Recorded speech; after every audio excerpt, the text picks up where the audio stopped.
I'm Kristen Bry, video columnist with the Ideas Lab at Milwaukee Journal-Sentinel. And I'm J.R. Radcliffe, trending sports reporter at the Milwaukee Journal-Sentinel. And this is MJS at the RNC, Day 3.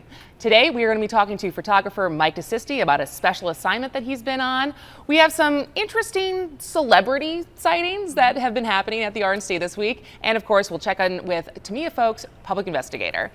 The biggest story at the Milwaukee Journal-Sentinel on Day 2 is a little bit of a sobering one. A Milwaukee man by the name of Samuel Sharp shot and killed by 5 Columbus, Ohio police officers at 14th and Bleed Street, which is about a half mile from the nearest checkpoint here downtown at the RNC. They are here in town along with many other police officers from outside the state, and there was a prayer vigil held for him last night. He was wielding a knife, and neighbors expressed frustration that there are a lot of police in town who do not know the neighborhood, don't really understand the circumstances, and this was easily the biggest story on our site on Tuesday. Mayor Cavalier Johnson spoke about the incident during his morning briefing on Wednesday. Here's what he had to say. I was saddened by the death yesterday afternoon as a result of an officer-involved shooting. Absolutely no one wanted this outcome, and I anticipate a full as well as thorough investigation. The deceased individual had family, had friends, and my thoughts certainly are with them. My thoughts are also with the police officers from Columbus, Ohio. I'm sure they did not expect to be drawn into a tragic situation such as the one that they were involved in yesterday. So that's obviously the biggest story at the Milwaukee Journal-Sentinel today, and it's still developing. You can definitely check out updates as they go along here on Wednesday. On a lighter note, there has been a cast of characters, some may say celebrities, in town this week. Have you run into anyone? I haven't. I'm going to Major Goolsby's for lunch today. I am really hoping that I see CBS's Major Garrett at Major Goolsby's. That has been an idea that was planted in my head, and I need to see that happen. It probably will not. But no, I haven't seen. I've seen some media people around, but nothing exciting. Nothing exciting. I have seen, but not talked to, Russell Brand, who has been doing media rounds. I have not seen Amber Rose, but she obviously gave her speech on Monday night. I personally was very excited to meet Dave Jorgensen, who is the Washington Post TikTok guy. No surprise there why I might be excited to see him.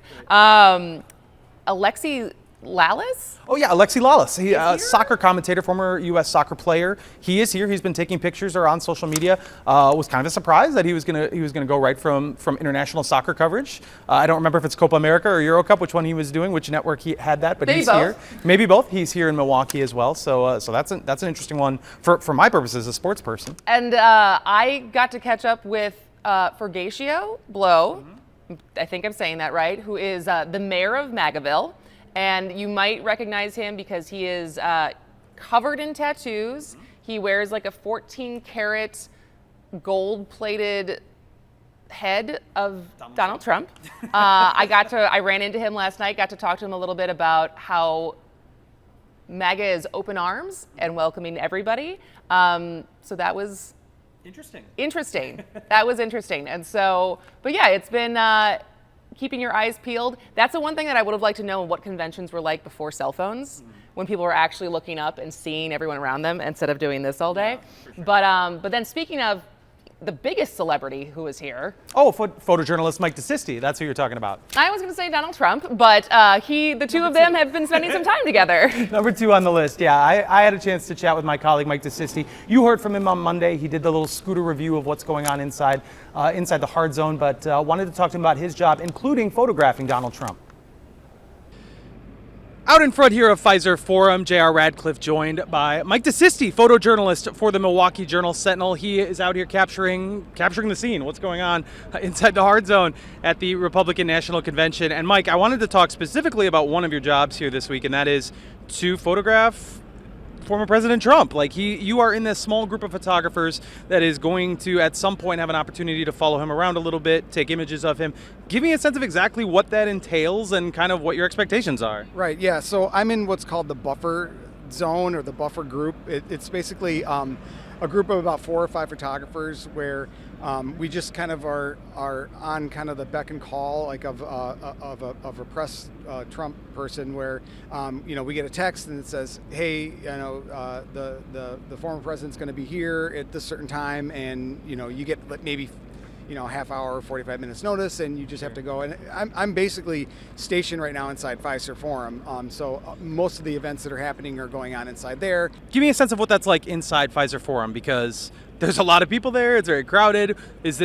I know you've covered events like this before, so this isn't maybe completely foreign, but what is the energy like, and are you able to take it in, or are you just in the front row furiously shooting photographs? Yeah, I mean, it's almost like you could say a party-like atmosphere. I mean, yesterday was the roll call, so it was a really long day. It started around 1 o'clock and continued, until 10 o'clock at night. And, people that are there, it's all delegates, and everyone is excited to be there. I mean, they're all, for, they're all with the Republican Party, and they're all for, their candidate. So they're all very excited to be there. They've all traveled long distances. They've all, it's almost like a vacation for them, so they're all, it's, everyone that I talk to, I take pictures of people, and I go up and I get their names, and I ask them, who they are, where everyone's super nice, been very friendly to me. No one said, no, I don't want to give my name, or get out of here, or, anything like that. It's exciting, it's a really exciting time in our history for politics, and it's really cool. I feel very fortunate. I'm lucky enough to have a floor pass, so I just can walk around and take pictures of whoever I want, or walk around wherever I want to. So I feel really fortunate to be able to have the access I can, and it's cool to be a part of that history. He is Mike De Sisti. Find all of his video, all of his photographs inside the Milwaukee Journal-Sentinel and at jsonline.com.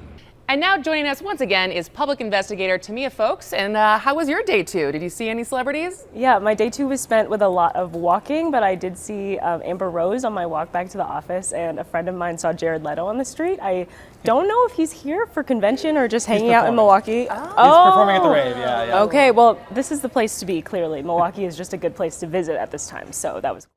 All right, so beyond that, what else did you spend your day doing yesterday? Yeah, so as I mentioned on the live stream yesterday, I went and talked to some local businesses about how their traffic has been.